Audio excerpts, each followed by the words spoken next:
It's time for the biggest party of the summer, and it kicks off with a bang.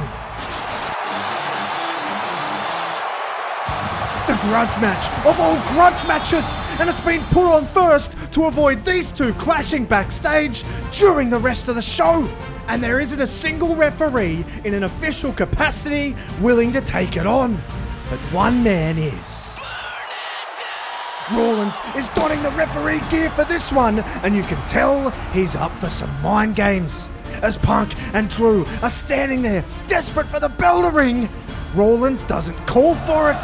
He just listens to the crowd sing his song. And this annoys Punk and McIntyre no end, and they come together in the middle, and it's only then Rollins, after milking it a little bit longer, finally calls for the bell, and they go hell for leather. The crowd erupts. They've wanted to see it for so long, and it's McIntyre that uses his size, and he's all over CM Punk, and he's already busted him open in the opening minutes. It's a genuine fight, but Punk is a scrapper, and with Rollins officiating the match, it's given a lot more leniency than usual. So Punk is able to use whatever he can get hold of to try and get himself back in the fight. And he busts McIntyre open as well. It's a real dogfight, and Rollins is loving every second. But the thing is, Rollins doesn't really care who wins. He's just enjoying seeing them decimate each other.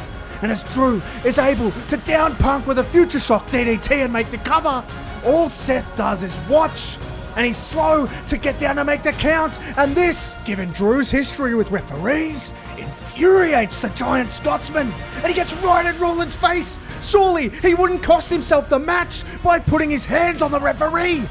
He doesn't get the chance because Punk is up. He grabs McIntyre and nails him with a GTS. He makes the cover, and once again, Seth watches, and he slowly gets down for the count.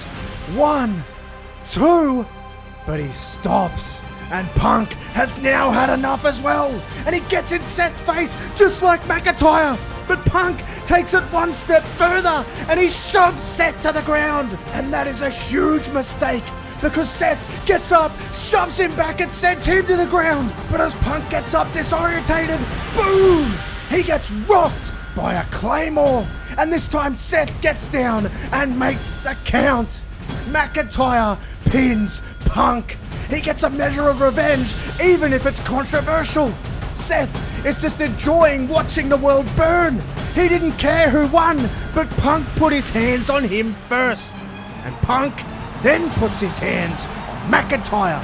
And it shows they are nowhere near finished. They hate each other, and the brawl is on again. And they fight all over ringside, and then through the crowd, and all the way backstage. Security and Adam Pearce are trying to separate them, and he demands that Punk and McIntyre leave the building immediately. It's absolutely nowhere near done between them. There is another issue that is about to boil over as well. It's time for the US title to be decided, and this one has gotten heated, even to the point of LA Knight being in Logan's own house. And Logan comes out with his usual cocky style, and he's frustrating Knight no end. He's so athletic and such a natural that he uses it to make Knight miss, and tries to make Knight feel stupid. But it's going to take far more than that to psych out the megastar who has seen and done it all, except for win main roster gold. But he, in fact, makes Logan look stupid, and now that Logan's ego is bruised, he gets frustrated, and he goes and grabs the US Championship, and he's going to leave. The crowd is booing him out of the building, and he's more than willing to let them. But the referee is yelling at Logan to come back, but he has his back to Knight and sliding in the ring as one of Logan's crew. And Knight grabs him right away, throws him into the corner, and he's about to swing, but the referee gets in between them, and he's telling Knight to back up. So he does, but he backs up right into the firing line of Logan Paul. Logan swings, but Knight rips the title from Logan, and with the referee distracted, he smashes Logan in the head with the title. Logan is rocked. The referee didn't see it because he's just ushered Logan's guy out of the ring. And as he turns around, he sees Logan get nailed with a BFT and pinned for the 1, 2, 3. LA Knight topples the social media sensation. he ends the over 200-odd day reign of Logan Paul. And we have a new United States champion with everybody saying, LA is triumphant, and another man who aims to be later tonight is in the building, and he has backup. The whole bloodline arrives with Solo Sikoa, and in passing, Solo says to the camera, acknowledge me as your tribal chief and your future undisputed WWE champion. We'll see you soon, Cody. Be ready. Cody is going to be vastly outnumbered, given both of his backup options in Randy Orton and Kevin Owens have both been taken out. But someone who does actually have backup may not even need it. And that is Nia Jax, as she arrives for her match with Bayley for the WWE Women's Championship, with the interesting wrinkle of Miss Money in the Bank Tiffany Stratton being at ringside. And Bayley gets the jump on Nia. She tries to cut her down early. She knows that if the match slows down, Nia's power will be too much. Bayley is unrelenting in her pursuit of Jax, even managing to knock her to the outside. And she follows her out to try and keep the pace, but she gets cut off by Stratton. And Tiffany talks loads of trash right to Bayley's face. And it's for a reason. She was giving Nia a chance to get back into the match, and she does. She smashes Bayley's head off the announce table, and then she throws her back in the ring, and this is where she can assert her dominance. Nia only needed a small opening to get right on top of Bayley, and Bayley is now in the deepest of waters. She hits Bayley with everything she can in her arsenal, and Bayley flops out of the ring with nothing left. And once again, it's Tiffany Stratton hanging around ominously. She's looking like she might just be thinking about cashing in Tiffy in the bank. But her line of sight to Bayley gets interrupted by Nia Jax, who is now yelling at Tiffany and saying, you want to ruin this for me? Are you thinking about doing it now? Of all times, after all I've done for you? You've got to be kidding me. But as they're arguing, Bayley has recovered and she knocks Nia into Tiffany and she lands on her and takes her out. Bayley has her chance. She dives back in the ring. Nia is furious and runs after her, but as she slides in, Bayley hits her with a rose plant. She gets the cover and the win. It's a massive victory. Nia Jax is toppled and Bayley escapes with her championship. At least for now.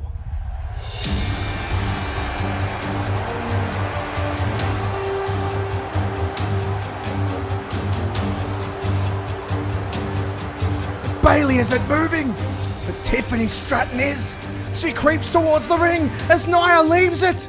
She's gonna do it. She's gonna cash it in. But no, Nia sees from the corner of her eye that she's gonna do it, and she starts yelling at her again. It stops her in her tracks and Tiffy time is put on hold. But clearly, she's waiting for the chance to take her opportunity. And a man who's waiting to take his opportunity to put the bloodline behind him later in the night is Cody Rhodes. And he's warming up in his dressing room, and he's steely-eyed and focused. But those steely, focused eyes are cast towards a figure that's off camera. We can't see who it is, but Cody says, "What are you doing here?" We don't see who it is, but it's clearly someone Cody knows very well. But another man Cody knows very well is in action next, as Sami Zayn defends his Intercontinental Championship in a white-hot rematch against the brute force of Bron Breakker.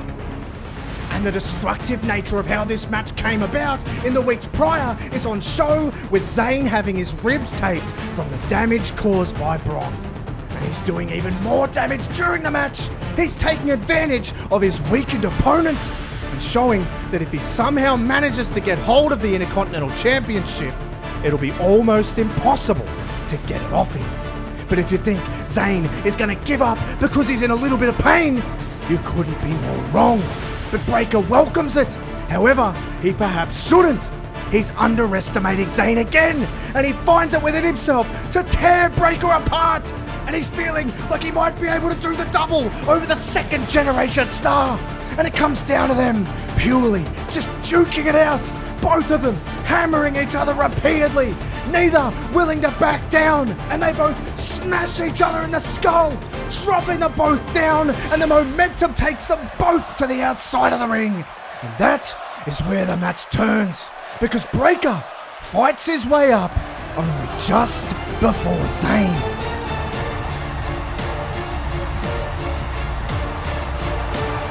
The full force is felt by Zayn's ribs. He gets rolled into the ring. He's completely broken. And once again, Braun ramps up the speed and drills him again. He covers him and he wins. He's finally been able to break Sami Zayn physically. He could only take so much. Breakker has burst onto the scene and taken all before him. And now he's taken the Intercontinental Championship. And just like the lead-up, Breakker leaves a path of destruction behind him. But little did we know, the path of destruction is only going to get worse.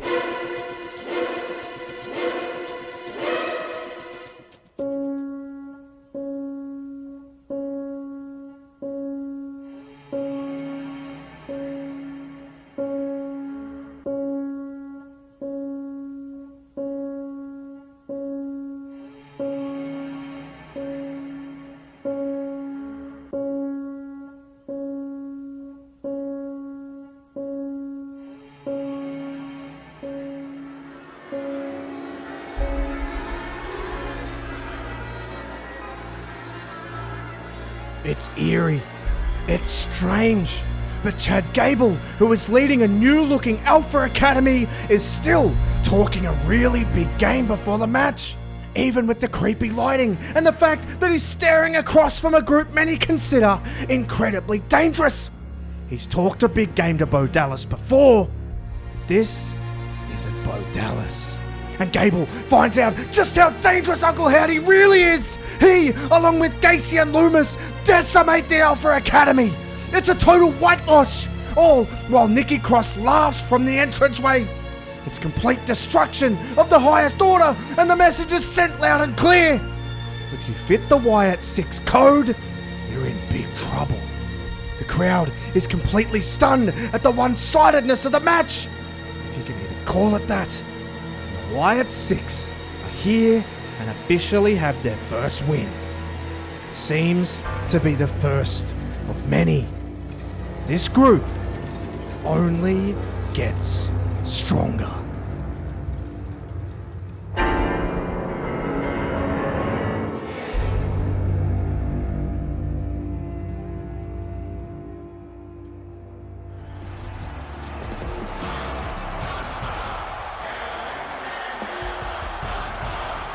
The Ring General, turned King General, is heading to the mat to try and capture the World Heavyweight Championship. But in order to do that, he's going to need to go through a man who, just like him, prefers to handle his business on his own. But this has gotten incredibly personal, and Priest wastes no time going after Gunther as the bell rings. It's not really the match that Gunther prefers. He's more of a match specialist, but this is a straight-up fight, and it seems to be the theme of the night. But you can feel what it means to Priest. But as the match gets further in, it does become about that pure wrestling skill. And of course, Priest has that. But Gunther is the Ring General for a reason. He's able to wear Priest down, and he grinds him to a halt, working him over on the ground, and Priest is gasping for air and clutching at his arm. These are the moments that usually break people. But as we've come to learn about Damien's background, we know he's a fighter. He's fought his way here from nothing to being a world champion, and he fights right back into the match as hard as he can. Priest needs to pull something big out of the bag if he's gonna retain the title, and he tries it all. He goes for broke. He loads Gunther up to the top rope. He wants to hit him with a top rope south of heaven, but Gunther catches the arm and he hangs off over the top rope. It's full body weight. The shoulder has to be separated. Priest is in agony and Gunther knows it. He puts him in the corner and he loads him up and he launches him off the top with a giant power bomb. Priest is almost out. Gunther though gets him to his feet hits the ropes and nails a lariat and gets the pin. And just like that, we have a new World Heavyweight Champion. From Ring General to Intercontinental Champion to King General to World Champion. Gunther holds the title proudly aloft as Damian Priest gingerly makes his way out of the arena. A great run comes to an end, and this time it's not all rise for the Judgment Day. It's all rise for the Ring General. But speaking of the Judgment Day, they are there to meet Damian backstage, but it's not great timing because he's still emotional and he is not in the mood to talk. And it seems to rub Finn Balor the wrong way as he brushes past him. But they can't afford to lose focus because Finn looks at Dominic and says, "You got this? Damian might have lost the men's world title, but that women's championship is staying where it belongs. So go and find Rhea and make sure of it." We've seen vicious rivalries and they all have their own animosity. But man, does this feel like it's even more than the rest. Liv and Rhea collide and it's phenomenal. The crowd eat it up and Liv isn't backing down because this is a different Liv Morgan. Someone who has grown and become far more dangerous. But we're also talking about Rhea Bloody Ripley, the destroyer, the enforcer of Judgment Day. And while both women bring one hell of a fight, something has to give. And could it be Dom as the deciding factor? He told Liv that he hates her and he wants nothing to do with her.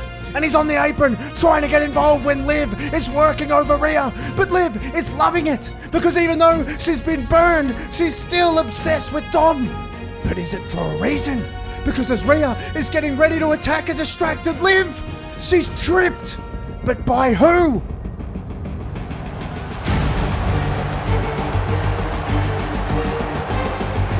Dom jumps off the apron and starts questioning Finn. Rhea is rocked and Liv takes advantage and nails Oblivion. And just like that, Liv Morgan has retained. It's unbelievable. The crowd is stunned. Dom is too. Was this the plan all along? Was Dom always the unknowing cover for Finn Balor? The scapegoat so Balor could screw them over? And Dom and Rhea look on. Liv has escaped and she's just looking on and laughing. Balor and JD McDonough meet on top of the ramp. They look smug because of course JD was in on it. And they are met by Damian, who is confused, he's angry, he's emotional, all of the above. And Finn just looks at him and walks off. Judgment Day is in shambles. Damian loses his championship. Rhea loses her chance to get hers back. And now it seems like JD and Finn are taking their titles out of the group. It's all come apart. They couldn't be more divided. And it feels like Liv was behind all of this with Finn Balor. However, a group that is anything but divided is the Bloodline, as Tama Tonga and Tonga Loa are vying for their first taste of gold when they take on DIY for the Tag Team Championships. And this, of course, all comes off the back of DIY being decimated by Jacob Fatu on SmackDown. And they want their revenge. But unfortunately, the match doesn't even go forward. Because before the match can even get started, Tama Tonga and Tonga Loa are battered with a steel chair. It's out of nowhere. It's violent. But who would be this aggressive? Who has this big of a beef with them? Well, as the hood comes down, we find out. He's back and he's out for blood after being unceremoniously ousted from his family. He's destroyed Tama Tonga and Tonga Loa, and he apologizes to Gargano and Ciampa, whose match he's just ruined in Johnny's hometown. But this is business that needed to be taken care of. But he forgot about one thing. He forgot about one man, and that is Jacob Fatu, who blindsides him, and he decimates him with a chair. And now Fatu is going after DIY, and even though they try to stop him, they're no match either. This guy is out of control, and now Fatu decimates both of them. And it's absolutely scorched earth. Jimmy's triumphant return is cut agonizingly short, and Fatu grabs him and holds him up to the camera and says, "Is this your hero? This is the one you send? You know I'm talking to you. You think you're the tribal chief? Well, you ain't We run this place."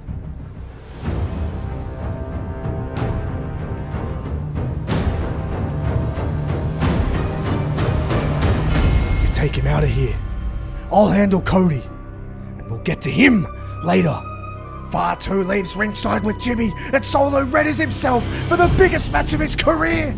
And Cody comes out, hyper-focused and ready for anything to come his way. But knowing the Bloodline, just because they aren't at ringside now, certainly doesn't mean they won't be later. And the match starts one-on-one, and Solo is out to prove a point because Cody said he wasn't ready. He said he was a fake tribal chief, and Solo hits him hard for those words. But on top of that, Cody is still reeling from the gang attacks at the hands of the Bloodline in the lead up to the match. So it already feels one-sided. Cody is already at a disadvantage. But that has been the story between Cody and the Bloodline this entire time. And he's grown hardened to it. And he's going to do whatever it takes to keep the championship around his waist and arguably more importantly, off the waist of the Bloodline. And Cody rallies, he's firing up, he's getting into that gear that won him the championship in the first place. He has Solo on the ropes, and he hits him with everything he has, pushing him all the way to his breaking point. But as he gets Solo ready to finish off, Tama Tonga and Tonga Loa run to ringside. Cody knows he needs to neutralize the threat, and he leaps out through the ropes and takes them both out. He gets back in the ring, and Solo comes at him, but he reverses it, and he hits a crossroads on Solo. But again, before he can make the cover, Jacob Fatu is back at ringside, and so Cody, like he did before, leaps out and takes him out this time. The crowd is loving it. Cody is so close to toppling the Bloodline and leaving all of this behind him. But Solo is stirring, and Cody knows he needs more. Cody lines him up, springs off for a Cody cutter, but boom!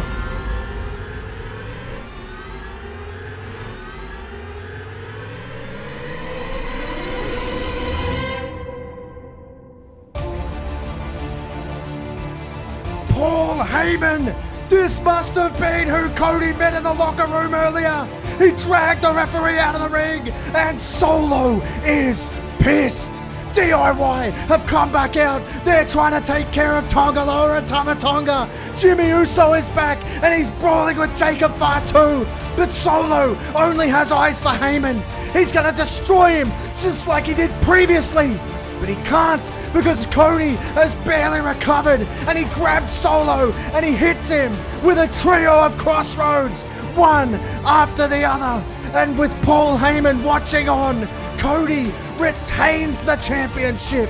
It's unbelievable.